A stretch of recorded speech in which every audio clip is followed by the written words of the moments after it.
โอเคเราไปกันเลย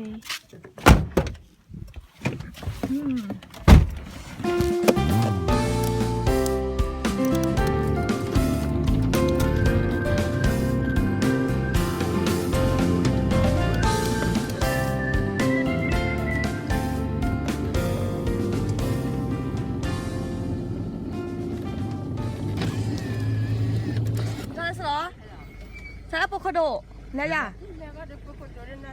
Lea? Lea, le.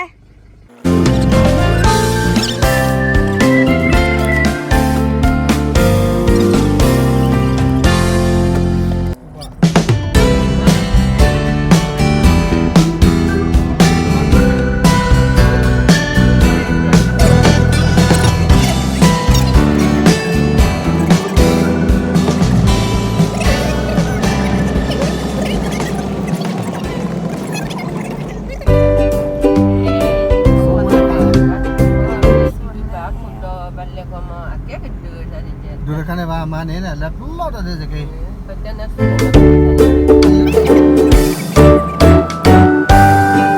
เนี่ยค่ะเราก็มาเปิดประตูเสร็จเรียบร้อยแล้วนะคะเราก็จะเข้าสวนเลยค่ะนี่ก็จะเป็นสวนข้าวโพดนะคะนี่ข้าวโพดเต็มเลยอุ้ยโอเคนะคะสวยมากคุณพ่อมาค่ะเรามาดูกันเลยสวนข้าวโพดแล้วก็เป็นสวนอะไรนะขิงนะคะแล้วก็จะมีขิงนะคะข้างในค่ะแต่รอบๆนั้นจะมีแต่ข้าวโพดนะคะข้างในคุณพ่อก็ปลูกขิงนะคะเห็นไหมคะนี่ขิงเห็นไหมข้างในเลยขิงเราก็จะเข้าไปในสวนของเราเองเลยนะคะอันนี้จะเป็นสวนของคุณลุงนะคะก็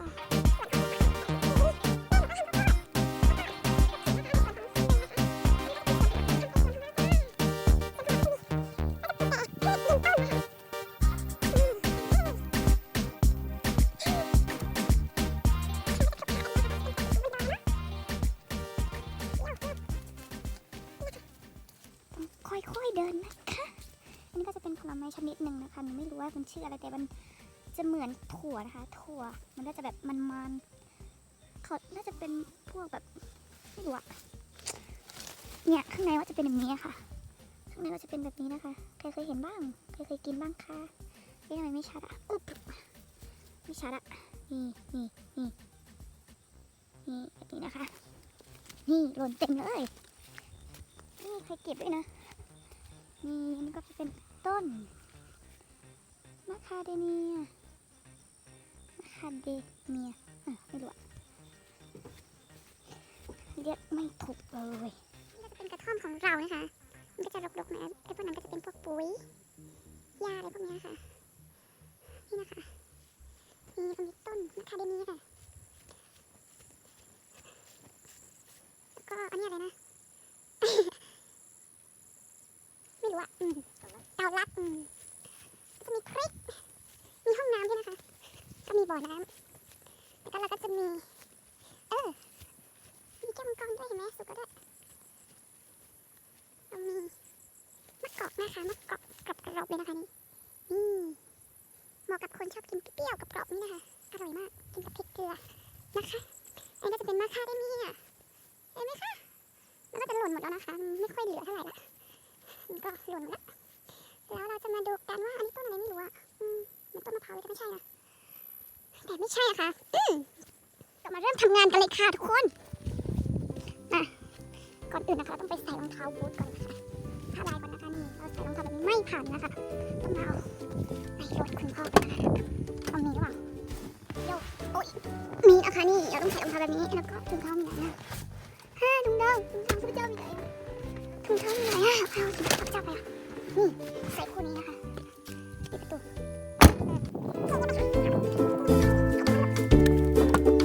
ใส่ถุงเท้าแป๊บนึงนะคะเดี๋ยวใส่ถุงเท้ากันนะ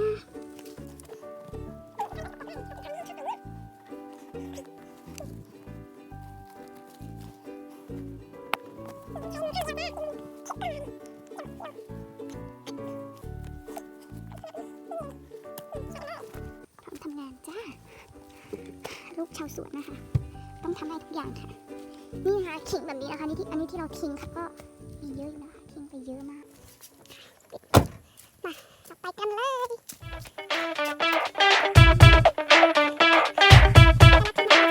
เราจะไม่ให้เห็นหน้านะคะเพราะว่าหน้าตาที่ใช้ไม่ได้เลยนะคะโอ้ยเราต้องผ่านมรสุมนะคะมรสุมข้าวโพดนะคะเต็มเลยโย่ oh my god โย่นี่ใครไม่เคยเห็นต้นข้าวโพดนะคะบางคนเขาก็ไม่เคยเห็นต้นข้าวโพดนะคะเพราะว่าเขากินแต่ข้าวโพดแต่เขาไม่เคยเห็นต้นข้าวโพดก็มีนะคะนี่เตรียมเลยเราต้องเดินใต้แบบนี้นะคะโอเคค่ะเรามาถึงนี่นะคะก็จะเป็นสวนขิงของเรานะคะนี่ขิงนะคะนี่ต้นขิงเราใส่ปุ๋ยไปแล้วเราต้องขึ้นแปลงนะคะต้องขึ้นแปลงแบบนี้นะคะนี่เห็นไหมคะน้องชายของเราก็จะอยู่ตรงนู้นค่ะขึ้นแปลงอยู่ค่ะช่วงนี้เขาก็ไม่ได้เรียนนะคะช่วงนี้เขาก็ไม่มีเขาเรียนออนไลน์ค่ะเขาเรียนแต่ว่าอาทิตย์นี้เขาไม่มีเรียนเขาก็เลยต้องก็มาช่วยคุณพ่อคุณแม่ขึ้นแปลงนะคะปีนี้เราก็ทำสวนขิงก็พอสมควรนะคะนี่กว้างอยู่นะคะนี่มันเยอะมากสำหรับเราเนาะก็เหนื่อยนะเมื่อวันก่อนก็มาถอนหญ้านะคะนี่ที่จริงอะหญ้าเยอะมากเต็มสวนเลยนี่คนเนี้ยข้าพเจ้าเองอะข้าพเจ้า เนี่ยหนูอะก็มาถอนหญ้าเห็นไหมถอนเกือบหมดเลยวันนี้ก็ต้องมาช่วยเก็บหญ้าที่ถอนออกมานะคะไปทิ้งนะคะถ้าไม่ทิ้งอะมันก็ไม่ดีอะเข้าใจไหมมันขึ้นแปลงไม่ได้ไงก็เลยต้องแบบว่าเอาหญ้าออกเนาะโอเคไหมคุณพ่อก็มาแล้วเดี๋ยวโดนด่าไปทำงานก่อนนะคะโอเค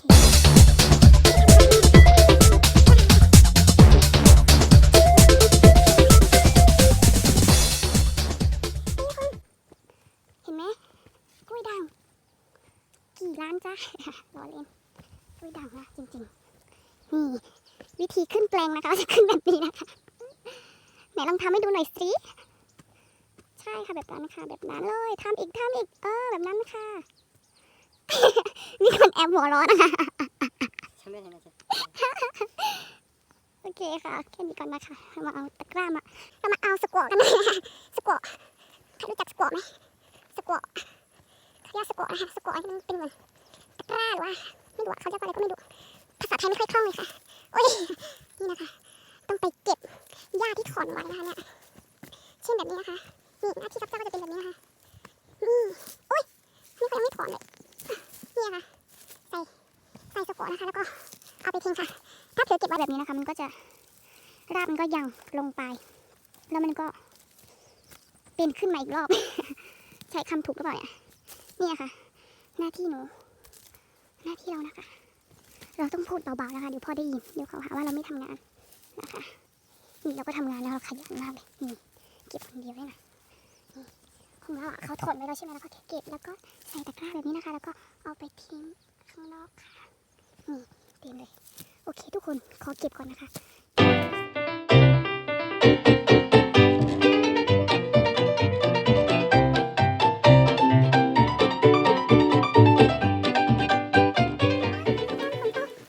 หนักมากเลยจ้าดูเห็นไหมไม่เห็นภูเขาแล้วจ้าหมอกเต็มเลยกลับกันเถอะฝนตกแล้ว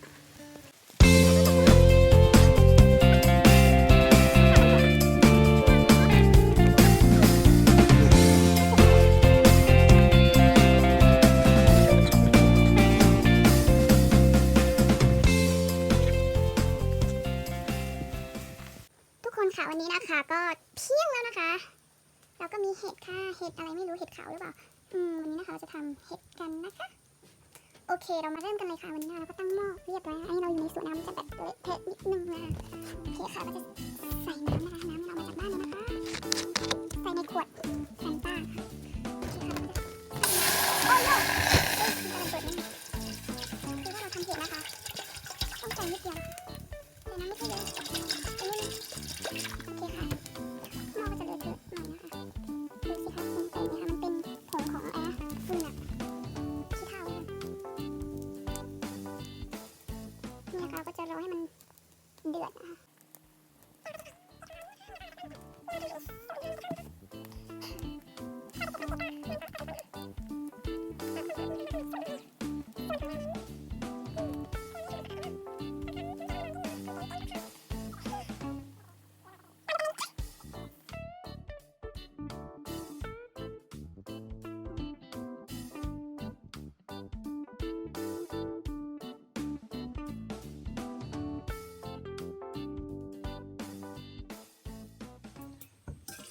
เผ็ดจ้านี่นะคะอาหารเที่ยงของเราค่ะอาหารเที่ยงเสร็จนะคะเราก็จะมาทำฟักทองเชื่อมนะคะของว่างค่ะนี่ใส่เอ่ย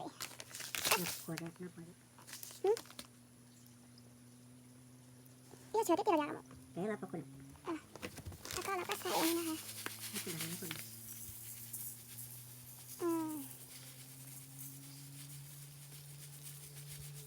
น้ำตาลเยอะๆเลยนะคะ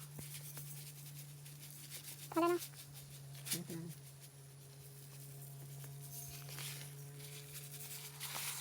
โอเค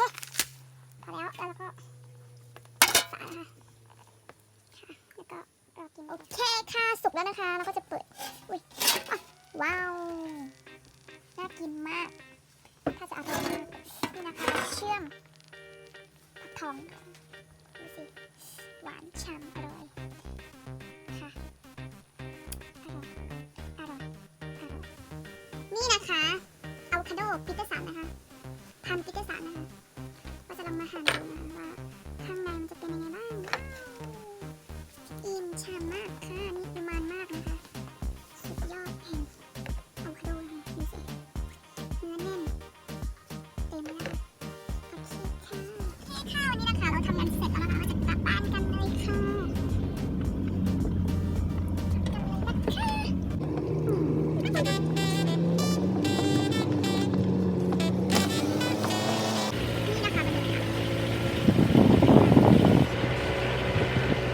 ตอนนี้ก็น้ำประมาณ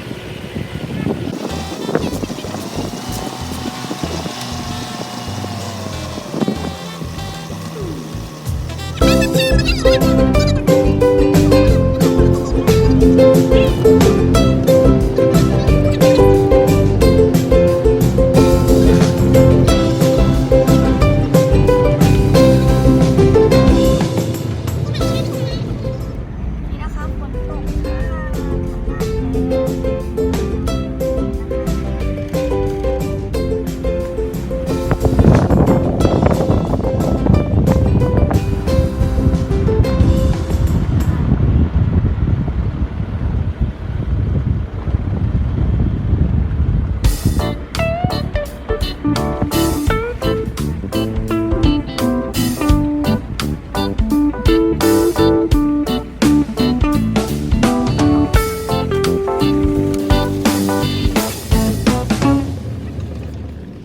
ถึงบ้านแล้ว